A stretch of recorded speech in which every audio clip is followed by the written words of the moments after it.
ராமதாஸ் வருகின்ற 17ஆம் தேதி நடத்தவுள்ள பொதுக்குழுவை பாமக பொதுக்குழுவாக சட்டப்பூர்வமாக ஏற்றுக்கொள்ள முடியாது என வழக்கறிஞர் கே பாலு கூறியதற்கு ராமதாஸ் பதிலடி கொடுத்துள்ளார்.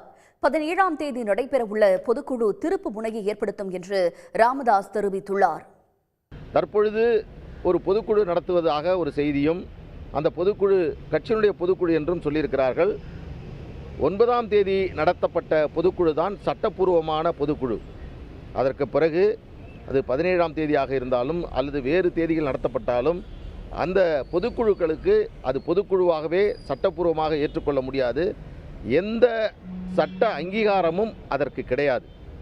அப்படி நடத்தக்கூடிய பொதுக்குழு என்பது பொதுக்குழுவாக பாட்டாளி மக்கள் கட்சியினுடைய விதிகளால் பின்பற்றப்பட்ட பொதுக்குழு அல்ல.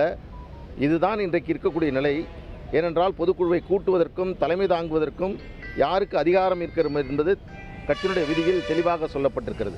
17ஆம் தேதி சங்கமித்ரா திருமணம் கொடுத்தக்கு வரணும். உங்களை நேரடியாக அழைக்கிறேன் பாருங்க. உங்களை நேரடியாக அழைக்கிறேன் பாருங்கள். அங்கு நடப்பவற்றை பாருங்கள், பேசுவதை செவிமடுத்து கேளுங்கள்.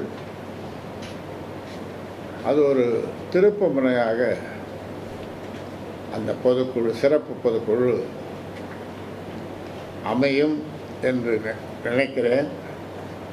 அதனால் உங்களுக்கு இப்பொழுது அது என்ன திருப்பு முனைன்னு கேட்கணும், இப்போவே கேட்கணும் ஐயா அப்படின்னு நீங்கள் நினைப்பீங்க.